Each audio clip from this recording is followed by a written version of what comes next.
Hello guys, welcome to another episode of the Emerald to Master series. Today we're playing Draven. And I'm playing Draven simply because, someone in the comments said, play Draven. And I was like, why not, I mean, in the end, I'm doing content for you guys, not for me. So we're playing Draven. And when I play Draven, the only important thing that I do is usually go Doran's Blade. And of course, I almost never go Bloodthirster. The enemy team has a lot of assassins, so even an Exhaust could have been really good this game, but I went for Barrier because of my matchup being a bit rough. Ethereal Bard tends to be really annoying when you're playing Draven, because they can just like spellcast where you land your Q. But the most important thing is, again, go Doran's Blade, never go Doran's Bow, even if you go Lethal Tempo as Draven. I don't believe that Draven should go Doran's Bow, let's say. I heavily believe that the Doran's Bow is weaker, despite you having more DPS. Having less HP as Draven is kind of a turn off. The same for Kalista. When they tell me, I go Doran's Bow as Kalista. I don't like Doran's Bow and Kalista. You have too few HP to actually look for an extended trade. Despite having more damage, of course. Despite having more damage, despite having more things. So it doesn't feel the same way, right? So that's the whole concept here. Now I kind of want to fight here. And we're just gonna kite forward with the axes. No, I don't want to flash that, but the guy flashed. I don't know if he barriered. I saw the flash, but I didn't see the barrier.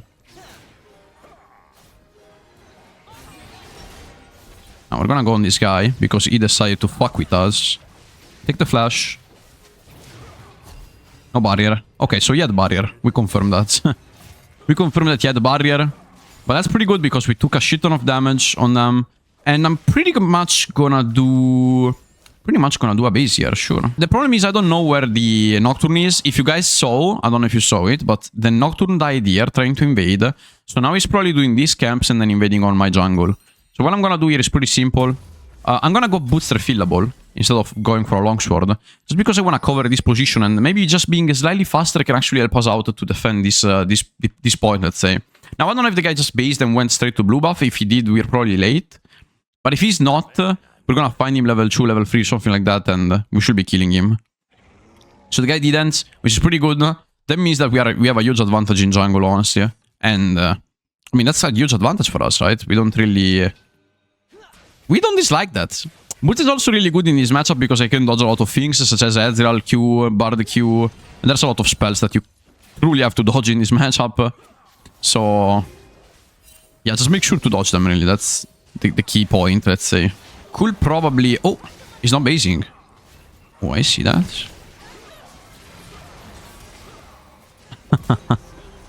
Kashin. We're gonna zone this guy. He has no barrier, remember that. That was a bit weird. The guy waited for the portal instead of being right away. But I guess that we had the LW and also my E. So we could buy a lot of time before the guy effectually just jumped in. So it was pretty good, Pretty good. Now, I'm gonna go probably for a full damage build this game. I'm really on the side between Collector. I feel like the enemy comp has a lot of annoying assassins, so I would love to go Guardian Angel a bit earlier this game. Or just like something defensive in reality. It doesn't have necessarily to be, of course, a tank. Or Rel also takes the kill. I mean, worse than that, I've never seen anything. I've never seen anything worse than this. But he loses the wall wave, so that's pretty good. As Draven, you're gonna do this dive 99% of the times, possibly with the Rel autoing instead of queuing, so that if she misses, I don't take the aggro. And Bard is still chasing for the kill here. Is he gonna kill? I think he has no damage. What? Did he just portal into him? I think I'm gonna flash this one.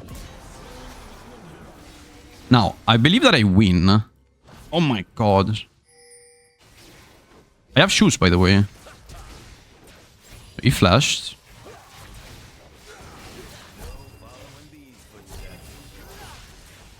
Okay, got one. Woo! Was rough, but we got it.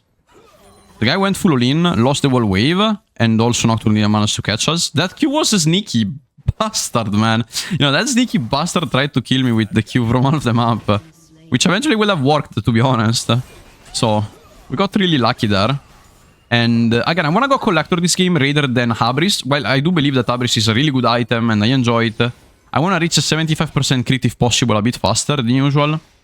So if you go for Habris, you're going to delay your crit spike, which is, well, it's not that good. Go for Collector right away just for the 25% crit. I want to invest into something defensively after Collector. We can do, in this game specifically, we do Guess we could do Collector, Lord Dominic, even Infinity Edge, because they don't stack much armor at the start. I mean, Bard does stack a bit of armor, but I don't know, this guy's playing a really weird build with Tale of Blades rather than Electrocute. So maybe he doesn't go for plated, despite us being basically 3 auto attackers, maybe 4. Every time you have someone like Jhin, or like champions like this that they have an hard time actually farming under tower, I will say that you simply like your wave management has to be you push, without actually caring about anything. As long as the enemy jungler doesn't gank, they're just like losing so much and you're getting a lot. Because again, the guy might actually make a mistake farming. It usually happens a lot. So we're gonna ult this wave. There I'll just misplayed ultra hard, but I think we're fine anyways. Despite Rel misplaying quite hard, we can shove this one and then base eventually. And again, before the play or even if we don't kill, that's quite nice. We got a lot. Let's back off.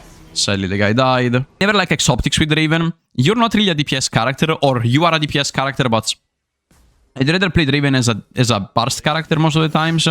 Just, you know, Axe, and if they die, they have no counterplay, while if you play Exoptics, you have to get the reset first, and then you play the full teamfight.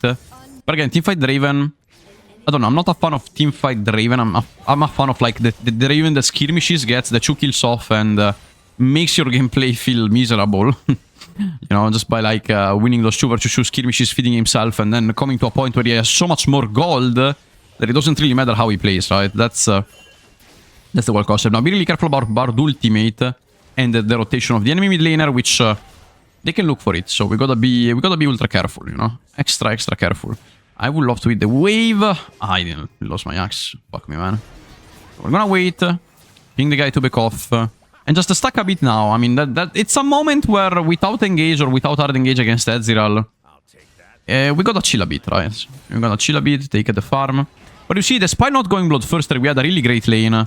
Again, Nocturne is 99% here. We see the Wukong on the upside part of the map. The camps in topside are gone. So he's probably doing like something like Wolves or Raptors. You know, no Wolves, sorry. Krugs, you know. He's probably doing Krugs. Which again, I don't want to fight when this guy is here. Because it's a 3 versus 2, right? We want to wait basically the Wukong pathing, which is what you're seeing now.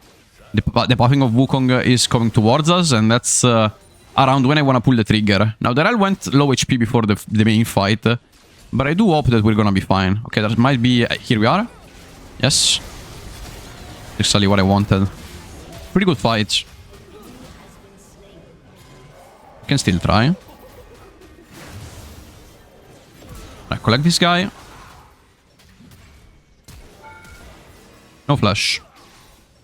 As you guys can see, we basically wait for the timer where both junglers went bot lane to the 3 versus 3. That was a really easy concept to understand, and that's why you're never winning as ADC. You're pulling the trigger in the wrong timer, let's say. Really chill. Oh my god, I'm dead. What is this guy? I'm so fucking dead. I expect the mid laner to rotate bot lane here. That was really weird. So they basically used the timer of like the mid laner to come bot lane and then swap the Ezreal mid lane.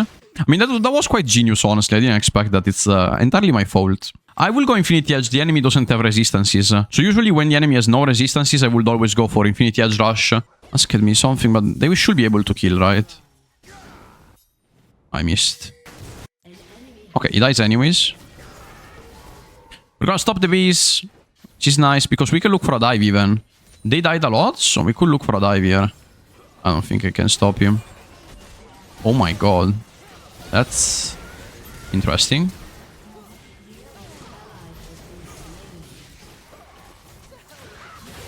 Okay. We got the kill off. Another kill off. Nice. I mean, that went well because we still had like a first pick on the in the jungle. We killed the Nocturne there, and this made it quite easy to actually look for this play as well. Now, we're gonna take this wave and then eventually base. If Nocturne tries to ult me, well, guess what? He's gonna fucking die. I can easily one-shot him right now. I'm gonna wait for them to finish Drake. I'm not gonna base here, guys. I wanna make sure that they're gonna take the Drake, channel the base as they are finishing it. Just to make sure that if there's a fight here, I'm ready to fight it. I don't wanna base while my team is doing Drake. Now we get the Infinity Edge. And seeing the enemy comp, I'm not really sure about the shoes. I'm still thinking about them. I do believe that Tenacity is good because they have Bard Q, the fear of Fear of Nocturne, and also the fears of the mid laner. In general, I will say that Tenacity is pretty good here. They also have some AP on top of that. I mean, I usually don't even close shoes with this character. Like, I tend to just snowball a lot and then play whatever I have. From here, we're gonna go Lord Dominic. And honestly, I'm thinking between Shilbo. Like, we could go Shilbo without dropping damage. Or we could go for Tenacity shoes and have a bit less damage. What I will usually choose in Diamond, you know, it's to go for the item. Okay, let me see. This might actually be a really good fight. I don't know where the guy is. Oh my god. That was awesome. That was like a Wolson Bard ultimate. Oh my god. I had no flash. This is so unlucky. Yeah, that was pretty good by him, honestly. Not gonna lie. Played out really, really well by the Bard. We might actually win anyways. Actually turned out to be a win anyway. Maybe? Yeah. We haven't lost, so that's decent, I will say. There's no Rift of Zonia. Like, this guy is going Shadow Flame. This guy is probably also going Shadow Flame, something like that. They have X-Tech Alternator. Now, it's probably it's probably one of those 4 items. So I guess that they're both going Shadow Flame, which makes my again me going Lord Dominic. I probably could delay it and go for Shilbo. I do believe that Shilbo gives me a bit more edge on those skirmishes. When we have close Shilbo, we're gonna have way more defenses against a comp. Like, in general, when you're going against so many assassins. If they are all at the same element, you're gonna go for Malmortius, sure. But if they play, you know, 1 AP assassin, 1 AD assassin, the best way for you to counter it is to go Shilbo, unless your comp has a lot of shields, in which case the enemy will go Serpent. So if they go Serpent, you shouldn't go for a Shilbo, but you should go for a Guardian Angel. That's the whole concept. I know. It's a lot of shit, but trust me when I say it's easier when you are there and you think about the draft and the lobbies and everything else. Now, we got the kill off. I think this guy doesn't know who he's fucking with.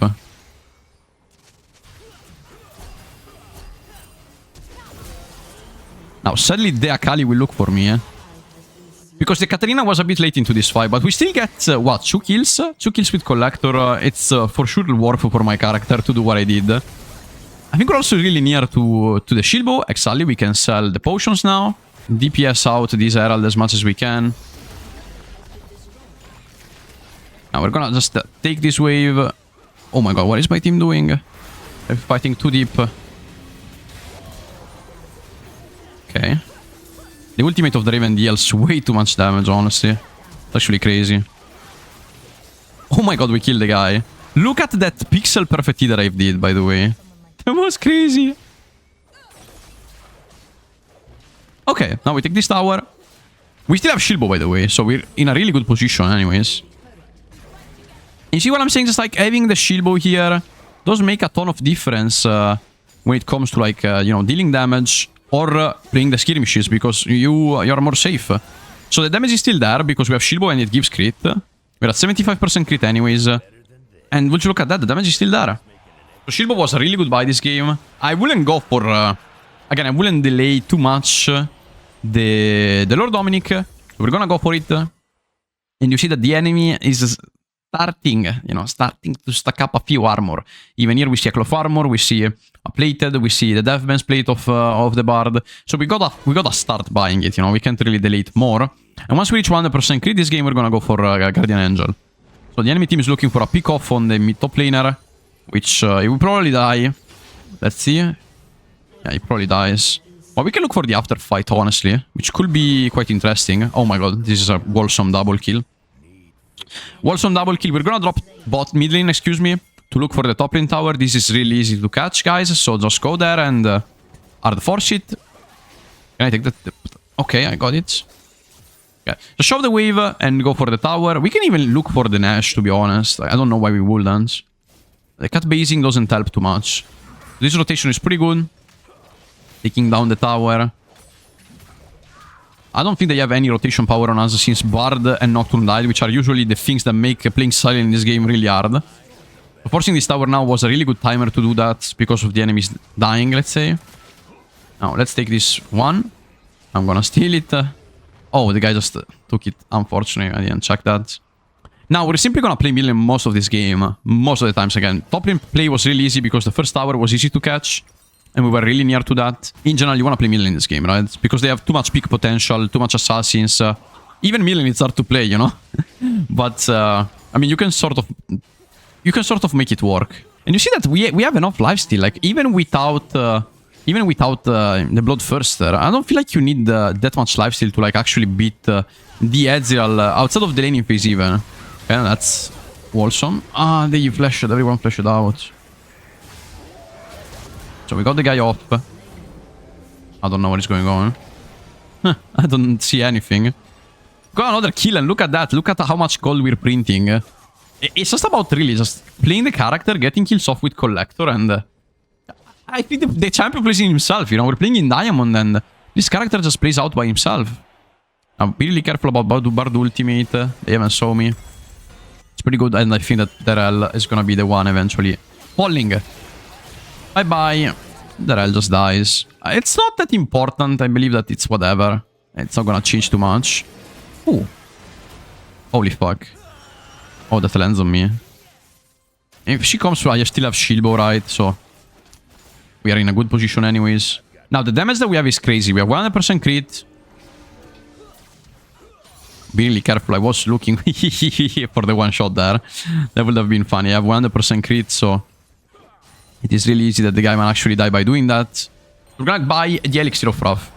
Keep in mind that this is Omnivamp and 30 attack damage. Like, this is so much value. Honestly, like, the Elixir is so much value. So when you know that there's an important fight, for example, you know, the Ford Drake or the Baron fight, you're gonna buy an Elixir of Wrath. The Elixir is so gold efficient. Like, you get 13 AD and a shit ton of lifesteal. So always do that. I'm gonna pop it as soon as I see a fight happening. And then we're just gonna play it out. 3 minutes is still like a long time, so you can pop it even a bit earlier just to make sure that you remember to do that.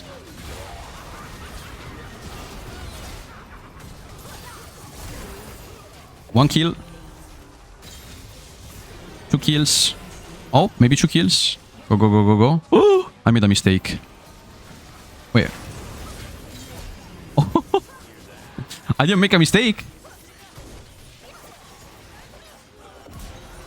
Oh, we dodged that one.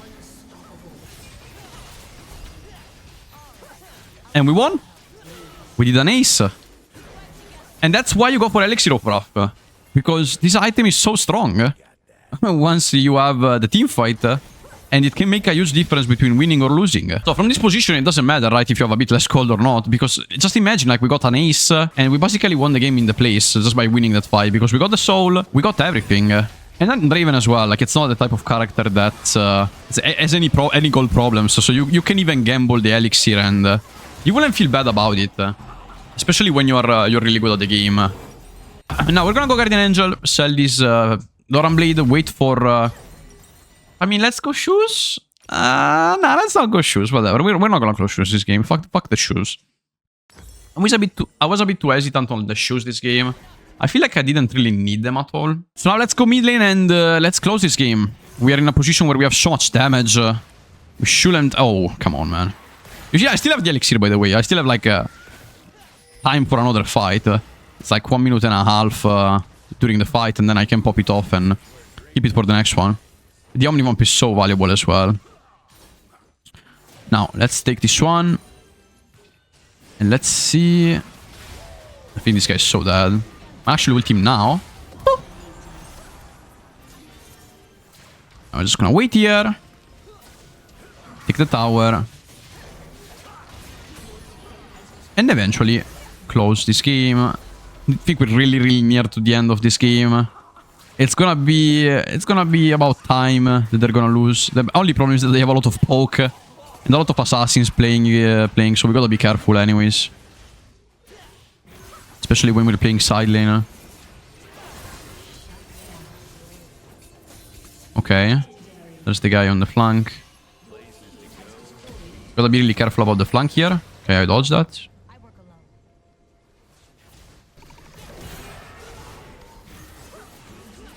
The guy's 1 HP, yeah.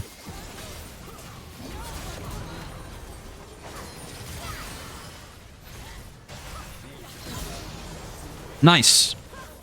And so I think this game is over, guys. I think we are towards the ending.